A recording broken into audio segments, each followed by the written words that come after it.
Oh, okay. Thought I had something on my face? No, just on my camera's viewfinder. Love that. Love that for me. Hey guys, what is up? Welcome back to my channel, or if this is your first time to my channel, hi, my name is Sarah. My channel is kind of a cluster of a bunch of different things. Today's video is something different for it, actually. I recently went to, I don't even know what it's technically considered, but it's basically going to a warehouse to buy things from a set, like a movie set. Where's the sign? Okay.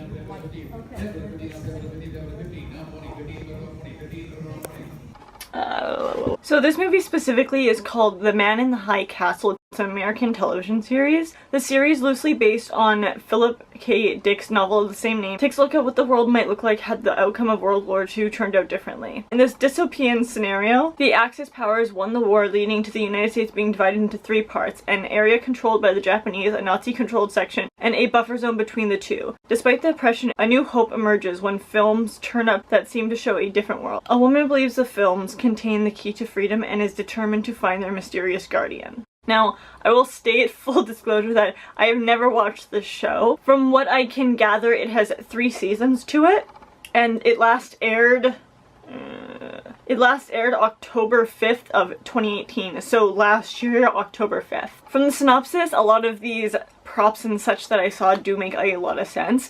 Basically, what this starts out with, it depends on how many props they're actually selling. You walk into different warehouses or different buildings. This one specifically was open to the public as well as friends and family of the people who worked on it, both the stage presence and the actual actors themselves. So this happened throughout an entire weekend. It was Friday, Saturday, and Sunday. I ended up going on the last day because I was working and I was just not knowledgeable about it until the very last day. But basically, you just walk into different warehouses that they're housing different props and different aspects to the film or the show. The first casing, or like the warehouse of it, basically staged the main portions to the film, like the main things that people who actually followed the film, or I keep saying film, it's a show. The main props and such that people who actually got involved in the TV series, like people who followed it continuously and religiously, stuff that they might actually want to bet on all around the world. So this draw, basically what was going on, essentially this going once, going twice, gone for this much money. That went on all across the world. So it was a live auction. That's what it's called, an auction. It was a live auction so that people could bet and make their own bid on each of these items. So it was like worldwide, I think maybe just countrywide, I'm not sure. I wasn't involved in that because, as I stated, I did not actually get into this at all. I may end up watching it sooner or later just to kind of see the props that I bought, maybe in action. I don't know yet, haven't decided that, but basically you walk into the place and they have a bunch of tables full to the brim of all of these things that they're actually auctioning off, and then you kind of walk around that and there's costumes, there's accessories, there's so many different aspects to this, and it's really, really cool. They had shoes and clothing sorted by sizes and worn down, kind of how like ripped jeans are supposed to look like they've been worn down. They had them actually worn down by the actors, so the stuff you're buying has been worn by not only the actors but like the extras and everything. Not saying that extras aren't actors, but you guys know what I mean. All the wearables in one area, as well as like little props and such, like maybe like hair scrunchies and stuff like that. They don't say like the specific actor who wore them by any means.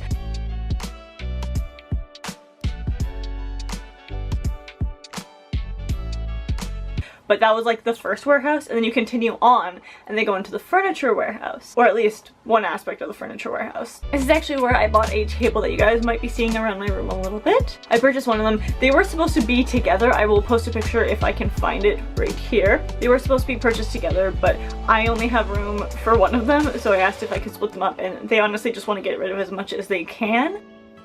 So they definitely let me do that instead of buying both. I probably would have, but one of them was a little bit too worn down and I kind of wanted something more newer looking, so I did get one of those. And I also got my friend a little side table as well. It was decently more empty than I would have thought it would be, although I didn't really have too much of a grasp of what this kind of concept was because it was the last day, so most of the furniture and most of the props, etc. they had already sold. That was all into the secondary portion of the room. They had like side tables, they had dressers, they had shelving, and they also had, drumroll please, I think these are considered film reels. So this is what I mean by it makes sense to read the description of what the show is about, because obviously to attitude, obviously. The show deals with a lot of film, which is, it makes a lot of sense as to why there were so many portions to which there were films. So one of them actually came in a film reel holder, I guess. It came almost like burnt looking, which they actually did put these on fire, which I found out as I was checking out, is that they actually like full on had a fire going on set and they would toss the film into them. There were a few that had been completely burnt out. There were even some that had a little bit of mold in them. Obviously I didn't want to deal with those, but I just got this guy right here, which is an empty film reel. Maybe I should have got one that did have the film in it, but most of those were like crisp beyond perfection. So I got 3 of those, only one of them that actually had the film in them. And then the other 2, just this one like this, and then one was bigger. I did buy these actually to do a little bit of a DIY with them, as well as all the costumes in the first area. I did buy this guy right here. It's very difficult to show on camera, but it's essentially a chef's outfit. I have another idea for it. As I do with most things, I don't really take them for what they're supposed to be. I kind of just like make them over a little bit as to what's showing in my head. And as soon as I saw it, I got an idea for a portion of my Halloween series that I do on my channel, which is the 31 Days of Halloween, where every year I try to do 31 Halloween looks for the month of October. Pretty much like a countdown, and that is actually going to go with one of the costumes that I have in mind, which you guys will end up seeing if you are still here for October. I also picked up this hat right here, which is almost like, I don't even know what this would be considered, but like this actually comes straight from Paris.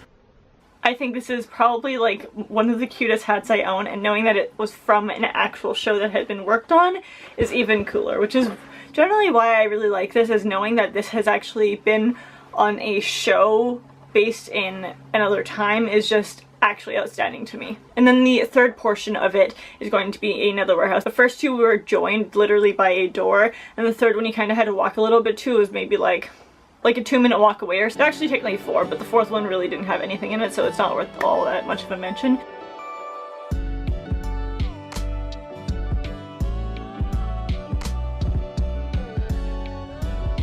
Oh, that's terrifying, but also really cool. How much do you want for that one? I don't know, but I saw it first. You want to get it for the garden? Yeah. Why? Because Because... I got one already.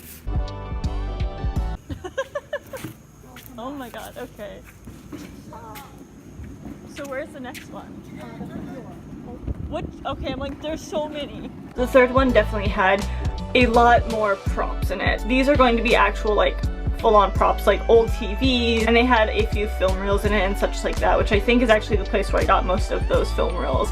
I think I got the burnt one from the second room and the 2 other ones from the third warehouse. But you walk around there and there are so many little props and like figurines and such. There were like a million salt and pepper shakers.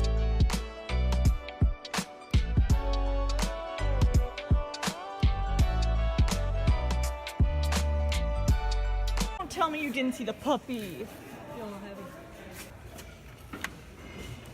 Mom! Those are still, I might. There were old cameras. Some of them, again, had been burnt in fire. There were actual film reels with the film in them, but again, that had little pieces of mold in them, so I didn't want to touch those. There are actually all these bottles full of like wine and beer and a whole bunch of other alcohols, which oddly enough had never been opened, but the minute we opened them, they were fake. I mean, granted, they probably shouldn't be having openable bottles of alcohol in a place that anyone can get into.